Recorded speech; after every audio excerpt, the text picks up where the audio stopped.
আল্লাহ রাব্বুল আলামিন কোরআনে কারীমের মধ্যে চার জিনিসের কসম খাইয়া আল্লাহ ফরমাইতরা আল্লাহ পাক রব্বুল আলামিন ফরমায় ওয়াত-তিনি ওয়াজ-যাইতুন ওয়া তুরি সিনিনা ওয়া হাযাল বালাদিল আমিন। এই সূরার মধ্যে আল্লাহ পাক রব্বুল আলামিন চারটা জিনিসের কসম খাইতরা সুবহানাল্লাহ। এক নম্বরে আল্লাহ পাক বলেন ওয়াত-তিন আঞ্জির ফলের গাছের কসম, ওয়াজ-যাইতুন জৈতুন ফলের গাছের কসম। এই দুইটা গাছ, এই দুইটা ফলের গাছ বড় দামি। ও মুসলমান বাবারা, ভারতবর্ষের মধ্যে হয় না, পাকিস্তানের মধ্যে হয় না, আমেরিকার মধ্যে হয় না, লন্ডনের মধ্যে হয় না। এই দুইটা ফল বড় দামি। আরব দেশের মুলকে শামের মধ্যে এই দুইটা ফল বেশিরভাগ হয়।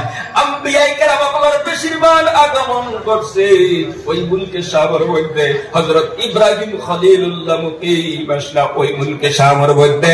আল্লাহ রাব্বুল আলামিন সেই দিকে ইশারা করিয়া ফরমায় ওয়াত-তিনি ওয়াজ-যাইতুন আঞ্জির ফলের গাছের কসম, জৈতুন ফলের গাছের কসম। জুড়ে খাও সুবহানাল্লাহ। তিন নম্বরে আল্লাহ পাক বলেন ওয়া তুরি সিনিন তুর পাহাড়ের কসম। তুরে সাইনা একটা পাহাড়ের নাম আমরা শুনছি না। এই পাহাড়টাও আল্লাহর কাছে বড় দামি, বড় সম্মানী। ও মুসলমান, 4 নম্বরে আল্লাহর কসম খাইতরা ওয়া হাযাল বালাদিল আমিন আমিন ওয়ালা শহরের কসম, মক্কাতুল মুকাররমা মক্কাতুল মুআজ্জামার কসম। ও আল্লাহর বান্দারা, সেই শহরের মধ্যে আল্লাহ রাব্বুল আলামিন রাহমাতুল লিল আলামিন মুহাম্মদুর রাসূলুল্লাহ সাল্লাল্লাহু আলাইহি ওয়াসাল্লামের আপনার জন্ম ঘটাইয়া দিয়েছেন। সুবহানাল্লাহ। যেই শহরের মধ্যে तमाम কিতাবগুলোর ভিতরে শ্রেষ্ঠ কিতাব আল্লাহর কালাম কোরআন শরীফ নাযিল করছেন। সুবহানাল্লাহ। জোরে কইতেন সুবহানাল্লাহ। এই চার জিনিসের কসম খাই আল্লাহ ফরমাইলেন লাকাদ খালাকনাল ইনসানা ফি আহসানি তাকওয়িম।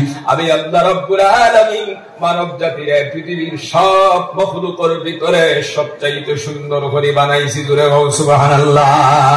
ইমাম আযম আবু হানিফা রাহমাতুল্লাহ আলাইহি শাগিদ বলেন ও খলিফা বুঝায় মনসুর, ও আমিরুল মুমিনিন, আল্লাহ রাব্বুল আলামিন এই সূরার মধ্যে চারটা জিনিসের কসম খাইয়া কইতেন আল্লাহ মানুষ সব মখলুকের ভিতরে মানুষকে সুন্দর বানাইছেন। সূর্য আল্লাহর মখলুক, তারাও আল্লাহর মখলুক, জমিনও আল্লাহর মখলুক, গরু ছাগল মহিষ ইত্যাদি যা কিছু আছে, চন্দ্র সূর্য গ্রহ নক্ষত্র সব আল্লাহর মখলুক, বিনা মখলুক নাই। তামাম পৃথিবীর মখলুকের ভিতরে যদি মানুষ সুন্দর হয় তাহলে দেখা গেল চন্দ্রের চাইতে মানুষ সুন্দর। এই জন্য ঈসা ইবনে মুসা হাশিমির বিবি তালাক হয় নাই। জোরে বল সুবহানাল্লাহ। আর জোরে করে বল সুবহানাল্লাহ। ও যুবক ভাই, এই পৃথিবীর সব মখলুকের ভিতরে আল্লাহ রাব্বুল আলামিন মানব জাতির সবচাইতে সুন্দর করে বানাইছেন। সব মখলুকের ভিতরে সবচাইতে সম্মানী করে বানাইছেন। সব মখলুকের ভিতরে সবচাইতে শ্রেষ্ঠত্ব দিয়ে বানাইছেন তোমারে আমারে। জোরে বল সুবহানাল্লাহ। মুসলমান বাবারা, কেমন দামি বানাইছেন, কেমন সম্মানী বানাইছেন, কেমন শ্রেষ্ঠ বানাইছেন জানি। আমরা যখন পাখি দেখি আমার কাছে বড় সুন্দর লাগে, লাগে না?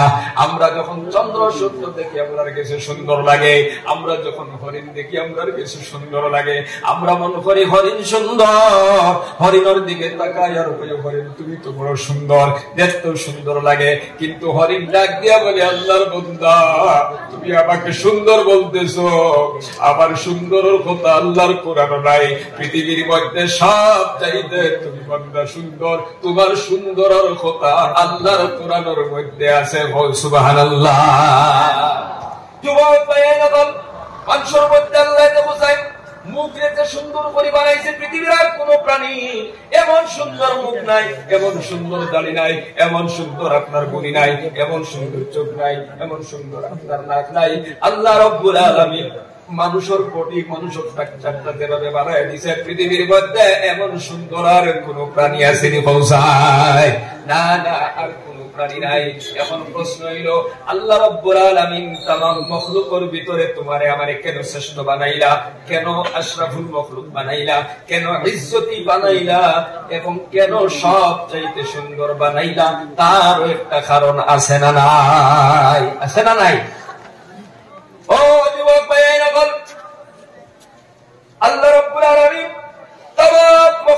ভিতরে তোমারে আমারে সব চাইতে শ্রেষ্ঠ সম্মানী, শ্রেষ্ঠ এবং সম্মানী, শ্রেষ্ঠ এক জিনিস, সম্মানী আর এক জিনিস, এবং সুন্দর আর এক জিনিস। এই তিনটা জিনিস তোমারে আমারে দান করলা, মানব জাতিরে দান করলা। তার কারণ কি? তার তো নিশ্চয় একটা কারণ আছে। তার কারণ হলো, বান্দা দুনিয়ার সব মখলুকরে তোমাদের জন্য বানাইছি, আর তোমাদেরকে বানাইছি কেবলমাত্র আমি মালিক আল্লাহর জন্য। সুবহানাল্লাহ। কোরআনে কারীমের ভিতরে আল্লাহ পাক বলেন, ওয়া খালাকতুল জিন্না ওয়াল ইনসা ইল্লা লিয়াবুদুন। আল্লাহ পাক বলেন, মানুষ এবং জিন জাতির সৃষ্টি করেছে কেবলমাত্র আমার গোলামের জন্য, আমার ইবাদতের জন্য, অন্য কোনো কারণ নাই। ও মুসলমান, আল্লাহ মানুষকে বানাইছে আল্লাহর ইবাদতের জন্য, আল্লাহর গোলামের জন্য। এই জন্য তামাম মখলুকটাকে আল্লাহ মানুষকে সুন্দর করে বানাইছে, তামাম মখলুকের চাইতে মানুষকে শ্রেষ্ঠ বানাইছে, তামাম মখলুকের চাইতে মানুষকে সব চাইতে ইজ্জতি বানাইয়া দিছে। সুবহানাল্লাহ। মুসলমান বাবারা, আমার ভাইরা, এই শ্রেষ্ঠত্ব নিয়া, এই মর্যাদা নিয়া, এই সম্মান নিয়া কবরের ভিতরে যদি যাও, আল্লাহ রাব্বুল আলামিন তোমারে আমারে সম্মানী জান্নাত দান করবো। সুবহানাল্লাহ। কিন্তু এই জমিনে তোমারে আমারে সুন্দর আর শ্রেষ্ঠত্ব দিয়ে যখন দিলা, তার ইবাদতের লাগিয়া, এবার যদি তার গোলামি করো না, তার ইবাদত করো না, ওই মালিক আল্লাহর নাফরমানি করো, এই শ্রেষ্ঠত্ব থাকবে না, মর্যাদা থাকবে না, বরং এমন দরজায় তুমি পৌঁছিবা। আল্লাহ পাক বলেন, উলাইকা কাল আনআমি বাল হুম আযাল। তুমি ওইবা জঙ্গলের চারপাই জানোয়ারের চাইতে আরো বত্তর হও। নাউযুবিল্লাহ। মুসলমান বাবারা,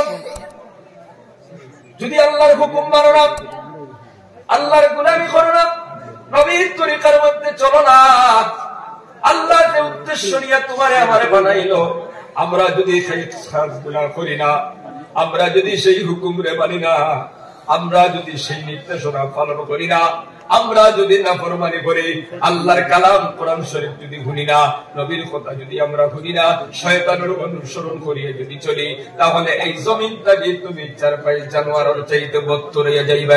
নাউযুবিল্লাহ।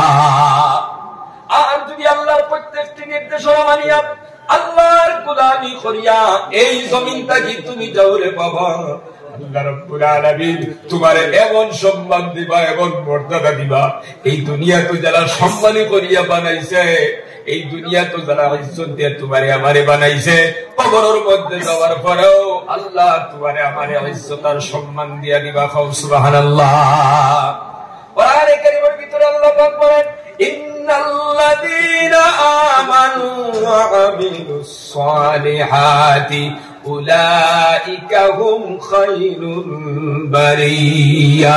আল্লাহ পাক বলেন, নিশ্চয় যারা ঈমান আনছেন, যারা করেছেন লা ইলাহা ইল্লাল্লাহু মুহাম্মাদুর রাসূলুল্লাহ।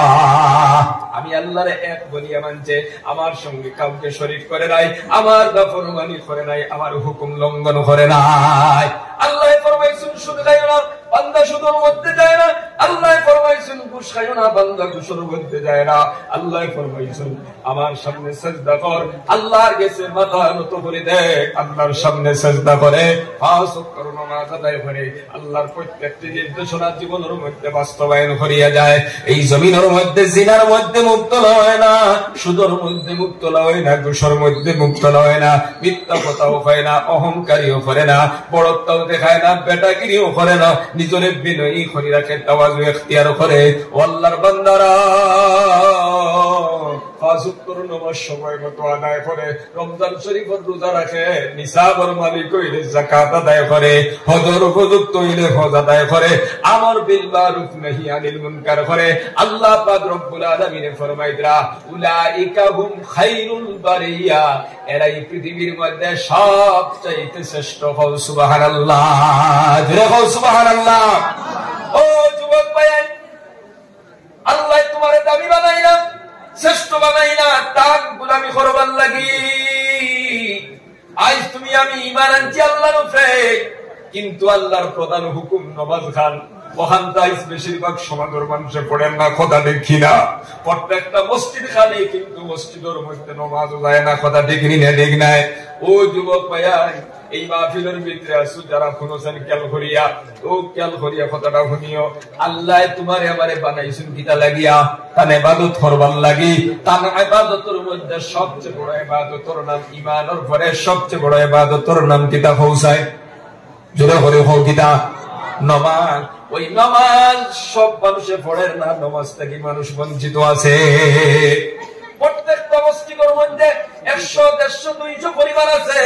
ফজরের আযান হইলে মসজিদের মধ্যে 5 জন 6 জন, কোন মসজিদে 15 জন, কোন মসজিদে 20 জন পাওয়া যায়, কোন মসজিদে 3 জন 2 জন, কথা ঠিক নিনে দেখ নাই। জোহরের নামাজ এমন অবস্থা, আসরের নামাজ এমন অবস্থা, মাগরিবের নামাজ এমন অবস্থা। আল্লাহর বান্দারা,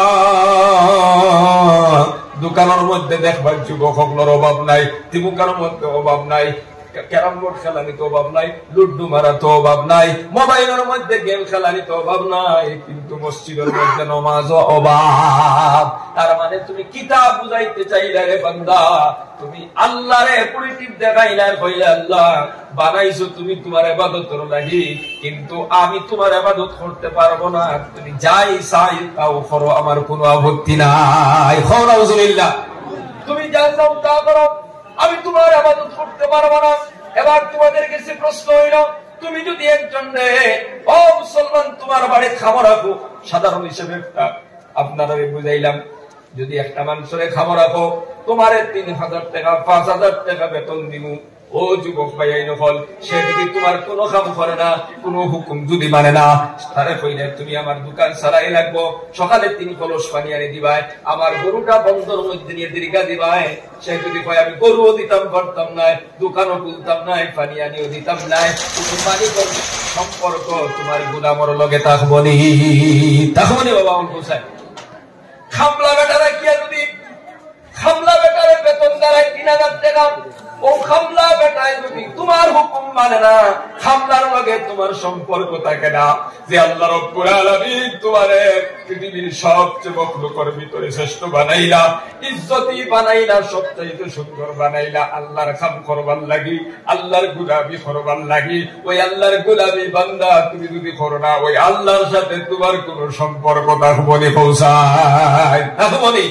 ও মুসলমান, কোন সম্পর্ক লাইন নাই, তারপরও ওই আল্লাহ জমিনের মধ্যে তোমার অ্যাক্সিডেন্ট ফালাইয়া মাত্রা না, ওই আল্লাহ তোমার উপরে কোন গজব নাযিল করতে না, ওই আল্লাহ তোমার রিজিক বন্ধ করতে না, তোমার খাদিও বন্ধ করতে না। যুবক ভাইয়ের মুরব্বী বাবারা, তোমার জিন্দেগির সব জরুরতের পুরা করিয়া দিতরা। এই কারণ শেষ নাই, আল্লাহ বলছো বান্দা আইও করিয়া আমার হুকুম রে লঙ্ঘন করছ, না কোরবানি করছ, আমি যে তোর সুন্দর করে শ্রেষ্ঠত্ব দিয়ে বানাইলাম, খোদাটারে মর্যাদা দিলে না, আমার গোলামীর থেকে সরে গেছ, আমার নাফরমানি করে লাইছ। আমি কইছি 5 ওয়াক্ত নামাজ পড়িস, কিন্তু তুমি পড়িলে না। আমি কইছি জিনা করিস না, তুমি জিনা করিলাইলে। আমি কইছি চুরি করিস না, তুমি চুরি করলে। বান্দা তুমি ঘুরিয়া আইও, তুমি যদি আয় আমার কাছে আবার মতানত করি দেস, আমি আল্লাহ তোর জিন্দেগির গুনাহ মাফ করি, আবার তোর সম্মানী বানাইয়া দিমু। সুবহানাল্লাহ।